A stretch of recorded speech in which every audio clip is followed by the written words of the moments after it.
पहला क्वेश्चन ये पूछना चाहती हूँ कि आजकल की जो स्टूडेंट की लाइफ चल रही है उसके अकॉर्डिंग उनको फोकस करने में भी बहुत प्रॉब्लम होती है और बहुत इजीली डिस्ट्रैक्ट हो जाते हैं। सो उनकी ऐसी कैसी रूटीन होनी चाहिए जिससे कि वो उनका माइंड की ग्रोथ हो एंड ऐसी डेली रूटीन बताइए जो एक चीज़ तो मस्ट हो कि हाँ उनको ये करना है जिससे उनके माइंड का डेवलपमेंट एंड ग्रोथ हो। इससे पहले कि मैं कुछ बोलूं, मैं आपसे जानना चाहूँगा आप क्या करते हैं डेली बेसिस पे? Do you follow a routine और डू यू डू समथिंग?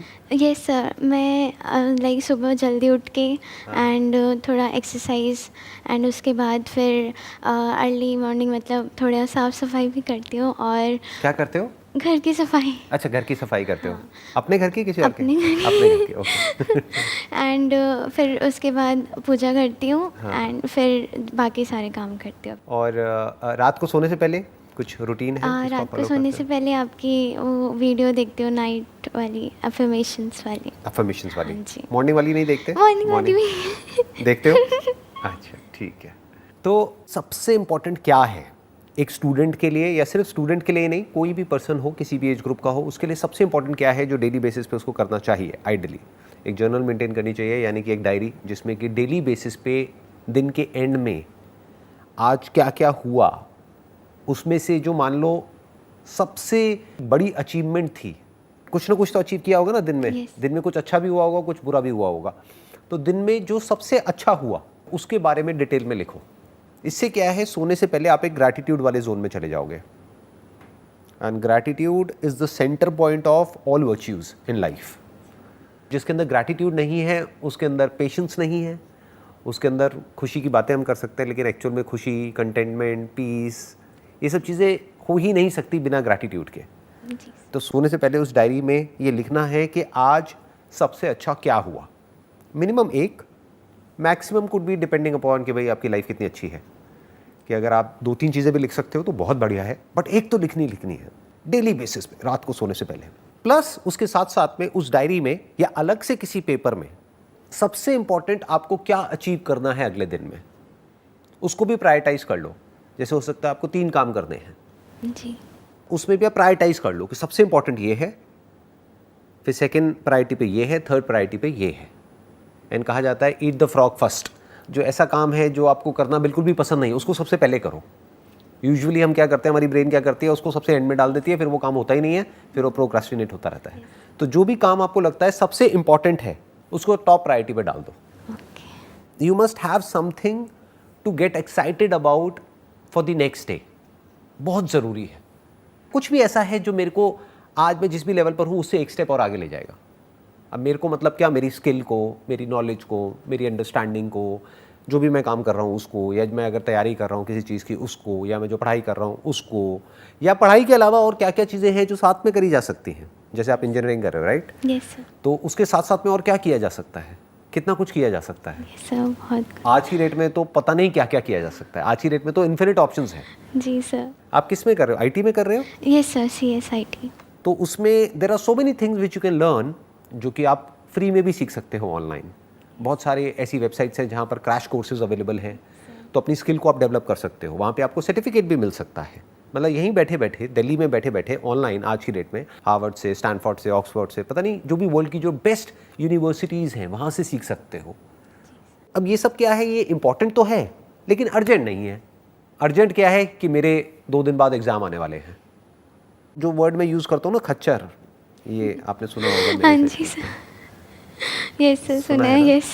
ये कुछ आइडिया है मैं किन लोगों के लिए यूज़ करता हूँ ये जो वर्ड है? Yes sir. किसके लिए करता हूँ? सर जो भागे ही जा रहे हैं अपनी लाइफ में और मतलब अभी ये करना है, जो एक भेड़ चाल की तरह चले जा रहे हैं। और भेड़ चाल का मतलब क्या है कि जो अर्जेंट है सिर्फ उनका ध्यान वहीं तक होता है, जो इम्पोर्टेंट है वो कभी करते ही नहीं है, वो कभी ऐसा काम करते ही नहीं है। दोनों में फ़र्क देख पा रहे हो, अर्जेंट में और इम्पोर्टेंट में? अर्जेंट मतलब क्या, I have to do this, अब तो डेडलाइन आ गई, अब तो करना ही पड़ेगा। एग्जाम आ गया, अब तो करना ही पड़ेगा, नहीं तो फेल हो जाऊंगा, 1 साल पीछे रह जाऊंगा। घर में पैसा नहीं है तो नौकरी तो करनी ही पड़ेगी। तो इट्स ऑल अबाउट पड़ेगा, ये तो करना ही पड़ेगा। बट इंपॉर्टेंट मतलब क्या है, I want to do this. So there is a difference between I have to and I want to. Yes sir. So your mind must always be कि किस तरह से मैं इस आई हैव टू से निकल करके आई वॉन्ट टू वाली कैटेगरी में घुसूं। धीरे धीरे, एकदम से नहीं होगा, ओवरनाइट नहीं होगा, क्योंकि मान लो अगर आपका फाइनेंशियल बैकग्राउंड बहुत अच्छा नहीं है, एक मिडिल क्लास फैमिली बैकग्राउंड से आप बिलोंग करते हो, तो धीरे धीरे आपको अपनी लाइफ को इस तरीके से डिज़ाइन करना है कि ये हैव टू से हट करके आपको वांट टू में आना है कि I really want to do this. इसलिए नहीं कि कल मुझे ऑफिस जाना पड़ेगा, मंडे आ गया है तो सुबह उठना पड़ेगा, ऐसा नहीं होना चाहिए। इसका साइन क्या है कि आप सही ट्रैक पे जा रहे हो जब आप संडे के दिन भी एक्साइटेड हो जो भी कुछ मंडे को होने वाला है उसके लिए। आप एक्चुअल में अंदर से ये फील करते हो कि मंडे मेरी वीक का बेस्ट डे है, तो आप कह सकते हो कि yes you have done something interesting in life. अब इन खच्चरों की रेस से आप बाहर आ गए हो, नहीं तो ये तो रेस चलती ही रहती है मरते दम तक। यहाँ से कभी बंदा बाहर निकल ही नहीं पाता है। उसकी वजह क्या है, उसकी जड़ क्या है? वो कभी भी वो काम करते ही नहीं है जो करना चाहिए, जो करना इंपॉर्टेंट है। वो सिर्फ वही काम करते रहते हैं पूरी लाइफ जो उनको करना पड़ेगा। तो वो करो जो इंपॉर्टेंट है, दैट इज रियल ग्रोथ। इसीलिए मैंने क्या कहा, वो जो जर्नल है या वो जो डायरी है या जो भी पेपर पे आप लिख रहे हो, उसमें टॉप पे वो लिखो जो सबसे इंपॉर्टेंट है। May not be urgent but सबसे इंपॉर्टेंट है।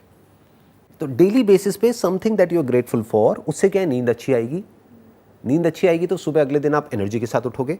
और सुबह उठते ही you must have either your own affirmations, या फिर जो मेरी एक अफर्मेशन वाली वीडियो है या ऐसी और अफर्मेशन वीडियोस हैं, उनको आप सुन सकते हो, जो भी आपको अच्छी लग रही है उनको।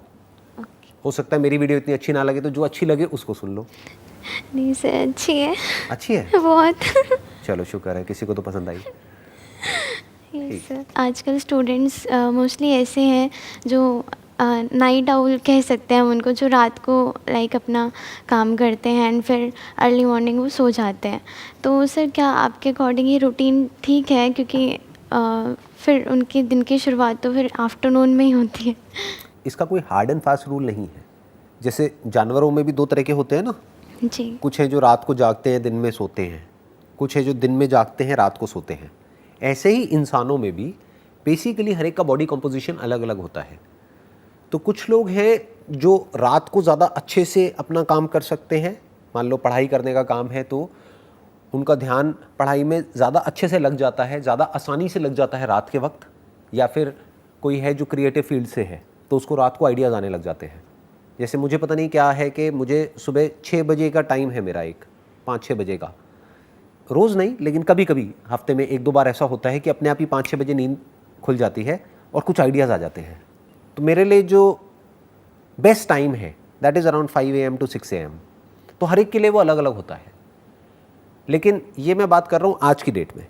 आज से कुछ साल पीछे चला जाऊँ, मे बी 15 साल पीछे, तो मेरे लिए जो बेस्ट टाइम होता था आइडियाज़ जनरेट करने का, that was at night, may be at 1 AM 2 AM। तो ऐसा कुछ नहीं है कि जैसे लोग बोलते हैं ना कि भाई ऐसा ही होना चाहिए, वो बकवास है। क्योंकि हर एक की बॉडी अलग अलग है और वो भी टाइम के साथ साथ चेंज होती है, एज के साथ साथ चेंज होती है। तो आज की डेट में आपको समझना पड़ेगा कि आपकी जो बॉडी है वो किस टाइम पे एक ऑप्टिमम लेवल पे होती है वो काम करने के लिए जो आप करना चाहते हो। तो किसी को ब्लाइंडली फॉलो नहीं करना है कि कोई है जो आकर के बोलता है कि भाई सुबह 4 बजे उठ जाओ, तो ये नहीं है कि 4 बजे उठ जाओ। हो सकता है उठने के बाद में आपको नींद आ रही है, आलसी हुए पड़े हो और इधर उधर गिर रहे हो, पढ़ रहे हो, व्हाटएवर, क्या फ़ायदा उसका? उठ के करोगे क्या? That must be the question. Yes sir. You need to understand your body and work accordingly. अपने पूरे दिन को उस तरीके से प्लान कर लो। सर नेक्स्ट क्वेश्चन ये है कि लाइक हम आजकल बहुत ज़्यादा जंक फूड का इंटेक करने लगते हैं एंड हमें पता होता है कि हम रिफ़ाइंड फूड खा रहे हैं और सब कुछ कर रहे हैं। इवन फैमिली में भी रिफ़ाइंड शुगर का यूज़ किया जाता है लाइक चाय वगैरह में। सो सर इस चीज़ को और अगर खा लो ना तो फिर उसके बाद रिग्रेट होने लगता है कि हाँ आज ये खा लिया। तो सर क्या वो फीलिंग ठीक है या नहीं? रिग्रेट तो होना ही चाहिए, क्योंकि अगर आपको पता है कि रिफाइंड शुगर नहीं खानी चाहिए, क्योंकि उसको बोलते हैं सिंपल कार्ब्स, वो एकदम से हमारी इंसुलिन को स्पाइक करती है और फिर एकदम से गिरा देती है। तो एनर्जी एकदम से बढ़ती है, एकदम से गिर जाती है। फिर जब गिर जाती है फिर वापस से हमको शुगर चाहिए। तो एक लूप बन जाता है। That is not good for your body, that is not good for your mind. तो अगर आपको ये बात पता है फिर भी आप गलत काम कर रहे हो और आपके अंदर रिग्रेट आ रहा है, तो रिग्रेट अच्छा है ना। बिल्कुल ऐसा है, कोई फॉर एग्जांपल ड्रग्स ले रहा है और उसके अंदर रिग्रेट आ रहा है, यार मैंने ड्रग्स क्यों ली, तो वो रिग्रेट आना चाहिए। जिसके अंदर नहीं आएगा वो तो रोज़ शुरू हो जाएगा। ऐसा होता है कि मतलब जैसे अभी मैं बहुत कम इनटेक करती हूँ, जैसे कभी कहीं बाहर जाना हो तब, बट जब कभी कभी भी करो ना तब भी फिर वो रिग्रेट आने लगता है बाहर कि आज खा लिया हो। मैं आपको आइडिया देता हूँ। फॉर एग्जाम्पल आपकी वीकनेस है शुगर, तो अब आप क्या करोगे, इसको जोड़ दो किसी ऐसे काम के साथ जो आपको करना पसंद नहीं है लेकिन इंपॉर्टेंट है। ओके। फॉर एग्जाम्पल आपको एक्सरसाइज करना पसंद नहीं है, तो इसको जोड़ दो एक्सरसाइज के साथ कि अगर मुझे शुगर खानी है इतनी कैलोरीज, तो उसकी एक बेसिक सी कैलकुलेशन होती है कि मान लो अगर आपने 15 ग्राम शुगर खाई तो इंटू 4 कर दो, 60 कैलोरीज हो गई। तो अगर 60 कैलोरीज मुझे शुगर खानी है तो मैं पहले 120 कैलोरीज बर्न करूंगी, फिर 60 कैलोरीज खाऊंगी, तो कोई दिक्कत नहीं है, वहां पे रिग्रेट नहीं होना चाहिए। आपने क्या किया, इसको जोड़ दिया किसी ऐसे काम के साथ में, इस रिवॉर्ड को जोड़ दिया किसी ऐसे काम के साथ में जो करना चाहिए लेकिन आप करते नहीं हो। तो इस तरह से अपनी लाइफ को मैनेज कर सकते हो। सर एक और पूछ लूँ? अभी भी रह गया है? कौन सा क्वेश्चन है बताइए। सर ऐसा होता है कि लाइक जैसे जैसे हम टाइम के साथ साथ बड़े होते जाते हैं तो बिहेवियर चेंजेस बहुत सारे आते हैं। तो अगर हमें फिर खुद भी डर लगने लग जाता है कि अगर हमें लाइक जैसे मैं अपना ही एग्जांपल लूँ तो मुझे गुस्सा नहीं आता था पहले, बट अब धीरे धीरे थोड़ा सा आने लगा। सो मुझे डर लगता है कि मैं किसी को हर्ट ना कर दूँ इसकी वजह से। सो उस चीज़ का इमोशनल बैलेंस कैसे रखें? आपकी आवाज़ से तो नहीं लग रहा कि आपको सर गुस्सा आता है। मतलब ऐसे नहीं आता। जब आप गुस्सा करते हो तो सामने वाले हंसते हैं या सीरियसली उनको बुरा लगता गुस्से है? में मुझे रोना आ जाता है। अच्छा, तो आपका गुस्सा थोड़ा अलग टाइप का है। आई एम सॉरी, मुझे हंसी आ रही है। आप गुस्सा करोगे कैसे, पहले मेरे को करके दिखाओ एक बार, आप कैसे करोगे गुस्सा? सर अभी नहीं आएगा। जैसे मान लो किसी ने आपसे कुछ उल्टा बोल दिया, आप यहाँ से जा रहे हो, अपने घर जा रहे हो और किसी ने कुछ बोल दिया आपको, अब कैसे गुस्सा करोगे? सर अगर मैं उसको नहीं जानती तो मैं इग्नोर कर दूंगी। आप इग्नोर कर दोगे? बट हाँ, अगर अब्यूसिव हो रहा है कोई तो मैं बोलूँगी कि कैसे बोलोगे? उनको बोलूँगी कि प्लीज़ आप ऐसे मत बोलिए। ये आप गुस्सा कर रहे हो? सर और अगर जैसे अभी मेरी लाइक प्लीज़ आप ऐसे मत बोलिए, ऐसे मत बोलिए, उसके बाद भी अगर वो बोलता है या बोलती है व्हाटएवर, तो सर थोड़ा अगर चिल्लाना हो तो चिल्ला दूँगी। कैसे कैसे सर कैसे मैं गुस्सा बोल करोगे? दूँगी कि मैं आपसे आराम से बात कर रही हूँ तो आप भी आराम से बात कीजिए। अब थोड़ा थोड़ा गुस्सा मुझे नज़र आ रहा है। अब थोड़ा नज़र आया, ठीक है, तो है इसका मतलब आपके अंदर गुस्सा है। कुछ भी बुरा नहीं होता है लाइफ में, ये समझना ज़रूरी है। जैसे लोग होते हैं ना, वो बोलते हैं मेरे को पॉजिटिव थॉट्स आने चाहिए, नेगेटिव नहीं आने चाहिए। ये बेवकूफ़ी की निशानी है। पॉजिटिव और नेगेटिव क्या होता है, ये तो हम ही ठप्पा लगा रहे हैं ना, हम लेबल लगा रहे हैं, ये पॉजिटिव है ये नेगेटिव है। आपके ऊपर है आप उसको क्या मीनिंग दे रहे हैं। क्या है आपका पास्ट, कुछ एक्सपीरियंसेस हैं जो आपके साथ में हुए हैं, वो एक्सपीरियंसेस अपने आप में ना अच्छे होते हैं ना बुरे होते हैं, उसको आप मीनिंग दे देते हैं अपने माइंड में। उस मीनिंग के बेस पे आपकी आइडेंटिटी बनती है, उस आइडेंटिटी के अकॉर्डिंग थॉट्स और फीलिंग्स और इमोशंस जनरेट होते हैं। फॉर एग्जाम्पल इस तरह के नेगेटिव इमोशंस आ रहे हैं, नेगेटिव फीलिंग्स आ रही हैं तो नहीं आनी चाहिए। उन सब की अपनी एक जगह है। Those are like sign post. Sign post का मतलब समझते हैं आप? साइन पोस्ट समझते हैं क्या होता है? नहीं। जैसे रोड पे जाते हैं तो एक साइन पोस्ट नहीं आता है यस कि ये जगह अब इतने किलोमीटर दूर है यहाँ से। For example you are feeling sad, you are feeling depressed, तो वो बुरा नहीं है, that is like a sign post कि आप कहीं कुछ गलत कर रहे हैं, समझ जाओ, नहीं तो वो चीज़ बढ़ने लग जाएगी। फॉर एग्जाम्पल आपका मूड बेवजह ही बहुत ख़राब रहने लग गया है, तो वो बुरा नहीं है। लोग क्या करते हैं, उसको इग्नोर करते हैं, डिनायल मोड में चले जाते हैं। लोग ऐसे शो करते हैं नहीं कुछ हुआ ही नहीं है। देखना, ध्यान से समझना, दोनों में फ़र्क समझना। एक है डिनायल मोड कि आप उसको पुश करने की कोशिश कर रहे हैं, आप उसको ऐसे शो कर रहे हैं अपने आप को औरों के सामने कि नहीं मेरी लाइफ में तो कोई प्रॉब्लम है ही नहीं, बाहर से हंस रहे हैं लेकिन अंदर से परेशान है। ये हो गया डिनायल मोड कि आपकी लाइफ में कोई प्रॉब्लम है, बट उस प्रॉब्लम को सॉल्व करने की बजाय, उस प्रॉब्लम को फेस करने की बजाय आप एक डिनायल मोड में हो। आप अपने आप से झूठ बोल रहे हो, आप अपने आप को कह रहे हो नहीं नहीं मेरी लाइफ में कोई प्रॉब्लम नहीं है, जबकि एक्चुअल में है, तो आप उस प्रॉब्लम से भाग रहे हो। दूसरे तरह के लोग कौन होते हैं, जो उस प्रॉब्लम के अंदर ही इंडल्ज हो जाते हैं कि मेरी लाइफ में ये है वो है वो है वो है वो है। दोनों में कोई फर्क नहीं है, दोनों ही जाकर के उस प्रॉब्लम में फंस जाते हैं। मैं क्या कह रहा हूं, ध्यान से समझना। अगर कोई भी उल्टे थॉट्स आ रहे हैं जो रेपिटेटिव है, कभी कभी आया गया कोई फर्क नहीं पड़ता, बट जो रेपिटेटिव है, एक तरह का एक पैटर्न बन रहा है, एक तरह की एक साइकिल बन रही है and you are not feeling good about those thoughts and feelings and emotions, तो इमीडिएटली देखो कि वो किस तरफ इशारा कर रहे हैं. That is basically an outcome of something that you are doing. उसका अपने आप में कोई मतलब नहीं है. फॉर एग्जाम्पल, आप बैठ करके पूरे दिन कोई न्यूज़ चैनल देखते रहो जहाँ पर उल्टी सीधी कोई भी न्यूज़ आ रही है, तो आपको अपने आप ही बुरा फील होने लग जाएगा. तो अब आपको ये नहीं करना कि मेरे को बुरा फील ना हो या मुझे बुरा फील नहीं हो रहा है. आप न्यूज़ चैनल देखे जा रहे हो, आपको बुरा फील हो रहा है, लेकिन पूरी दुनिया के सामने आप कैसे रिएक्ट कर रहे हो कि मैं बहुत खुश हूँ. खुश कैसे हो सकते हो? आपको डर लग रहा है, लेकिन बाहर से आप क्या शो कर रहे हो? नहीं, मुझे डर नहीं लग रहा है. आप एंशियस हो अंदर से, लेकिन बाहर से क्या दिखा रहे हो? नहीं, मेरे को कोई एंजाइटी नहीं है. ये हो गया डिनायल मोड. या फिर क्या है, जो न्यूज़ चैनल वाले आपको डरा रहे हैं चीख चीख करके, आप और डरते चले जा रहे हो और ये कह रहे हो कि मेरे को क्या हो रहा है, मैं इतना डर क्यों रही हूँ, ये वो. उस वक्त करना क्या है? Look at it as a sign post कि मुझे बुरा फील हो रहा है. क्यों हो रहा है? मैं क्या गलत कर रही हूँ? तो इमीडिएटली आपको आंसर मिलेगा, अच्छा ये जो बुरा फील हो रहा है वो इस वजह से हो रहा है क्योंकि मैं कुछ बुरा देख रही हूँ, बुरा सुन रही हूँ, इस वजह से हो रहा है. तो अगर मैं वो बुरा देखना बंद कर दूँ, बुरा सुनना बंद कर दूँ, कुछ अच्छा देखना शुरू कर दूँ, कुछ अच्छा सुनना शुरू कर दूँ, कुछ अच्छा सोचना शुरू कर दूँ, एक डायरी मेंटेन करूँ, उसमें लिखूँ अपने सारे के सारे थॉट्स को. इनफैक्ट ये क्लैरिटी लिख करके ज़्यादा जल्दी आएगी आपको. जब भी कभी कुछ बुरा लग रहा है ना, लिखने लग जाओ, थोड़ी देर में अपने आप ही आपको अंदर से जवाब मिल जाएगा. अच्छा, इस वजह से ऐसा हो रहा है, ये मैंने पास्ट में हुआ था, उसको गलत मीनिंग दे दिया है, उसको मैं ये भी तो मीनिंग दे सकती हूँ. तो मीनिंग चेंज करते ही एकदम से सब कुछ चेंज हो जाता है. थॉट्स, फीलिंग्स, इमोशंस ऐसे ही बदल जाते हैं एक सेकंड में.